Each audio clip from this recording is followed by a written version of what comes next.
So మీరు తీసుకోపోకండి, return రండి అని చెప్పాడు. అసలు ఏంటి మీకు ఎప్పుడైనా చెప్పిందా శిరీష ఇట్లా వినయ్కి నాకు గొడవలు జరుగుతున్నాయని మాట్లాడుతుంటుందా? మీరు సిస్టర్ కదా, ఏంటి వీళ్ళిద్దరి మధ్యలో ఘర్షణ ఎప్పుడు చోటు చేసుకుంటుంది? అంటే ప్రేమించి పెళ్లి చేసుకున్నారు కదా, ఏంటి? వాళ్ళు ఆయనకి అనుమానం ఎక్కువ ఆవిడ మీద, తాగుతాడు, టార్చర్ బాగా పెడతారు. ఆ అమ్మాయి చెప్పుకోలేని కూడా కొన్ని నాకు సరిగ్గా చెప్పలేదు, కానీ రోజు తాగొస్తాం నిజమే, ఆమెకి టార్చర్ పెడతాం కూడా నిజమే. ఆ అమ్మాయిని అయితే ఆయనే కొట్టి చంపేశాడు. అతను చంపకోకుండా అయితేనే అంత దొంగతనంగా అయితే తీసుకెళ్లాల్సిన పని ఉంది ఆయనకి. మాకు ఏమని చెప్పిందంటే అతను ఫోన్ చేసి మీ చెల్లి చనిపోయిందని కూడా చెప్పలేదు, కడచూపు చూసుకుంటాకి రండి అని చెప్పింది. కడచూపు ఏంటి, చనిపోయిందని అంటేనే వస్తాం కదా మేము. నాకు భయం వేసి ఫోన్ చేశా. తను 2 రోజుల కిందట కూడా అక్క నాకు అదో టార్చర్ పెడుతున్నారు. మీకు చనిపోక ముందు 2 రోజుల క్రితం కాల్ చేసి మధ్యాహ్నం 2 గంటలకు ఫోన్ చేసింది.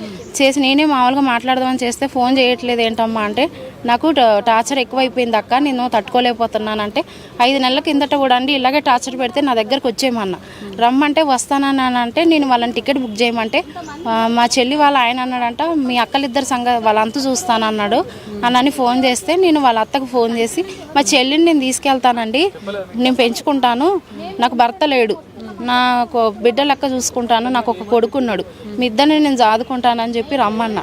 వస్తానని బయలుదేరిన దాన్ని కూడా వాళ్ళు చంపుతాకి టార్గెట్ పెట్టుకున్నారండి.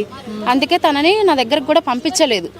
నాను ఆనూపను చూసుకున్నారు. ఒక 5 నెలలు ఆగాము మేము, సర్దుగా బాగానే ఉన్నారేమో అనుకున్నాం, కానీ తాగొస్తామే టార్చర్ పెడతామేనంట.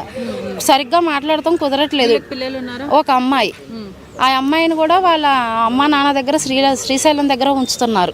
ఈ అమ్మాయిని చంపుతాకి వాళ్ళు టార్గెట్ పెట్టుకున్నారు కాబట్టి తల్లికి కూడా అలవాటు అవ్వనివ్వలేదు. వాళ్ళు అత్త మామల దగ్గరే ఉంటుంది. వాళ్ళ అమ్మ చనిపోతాం కూడా ఆ అమ్మాయికి తెలియదు. మా చెల్లిని చంపింది వాళ్ళేనండి, నాకు తెలుసు. బాడీ మీద కూడా అనేక మార్క్స్ ఉన్నాయని చెప్తున్నా. కొట్టి చంపేశారండి, బలవంతంగానే కొట్టి చంపేశారు మా చెల్లిని. మా చెల్లి బాగానే నాతో ఏదన్నా ఉంటే చెప్పుకుంటుందండి. తను నా సొంతంగా అయితే చనిపోయే రకం కాదు, చాలా ధైర్యం అయింది. మాకు మేము అనాథలం, మేము తల్లిదండ్రులు లేరు మాకు, మేము ఎవరి కాళ్ళ మీద వాళ్ళే మేము బతికి మా అంతటా మేము ఇంత కాడికి అయ్యాం. మేము మా చెల్లి అయితే చనిపోయే అంత పిరికిదైతే కాదు, సొంత చెల్లి. నా తర్వాత తను మా అమ్మ నాన్న చనిపోగానే తనని ప్రొఫెసర్ వాళ్ళు సాదుకున్నారా? మా అమ్మమ్మ మా తాతయ్య తీసుకొచ్చుకున్నారు. మా అక్కని నన్ను వాళ్ళు ఉంచుకొని మా చెల్లిని వాళ్ళకి ఇచ్చారు. మా చెల్లిని వాళ్ళే చదివిపించారు. వాడు చంపేసిండండి మా చెల్లెను, చంపేసిండు. వాడు బాగా టార్చర్ పెట్టేదంట మా చెల్లెను. ఆ టార్చర్ వాడు ఆడబిడ్డ, వాళ్ళ అక్కలు, వాళ్ళ తల్లి చంపేసిండ్రు. ఇంకా అంతే, వాళ్ళు పెళ్లి చేసుకున్నారు నమ్మించి చంపేసిండ్రు, దాన్ని మోసం చేసిండ్రు. ఇంకా మాకు దూరం చేసిండ్రు మా చెల్లెని.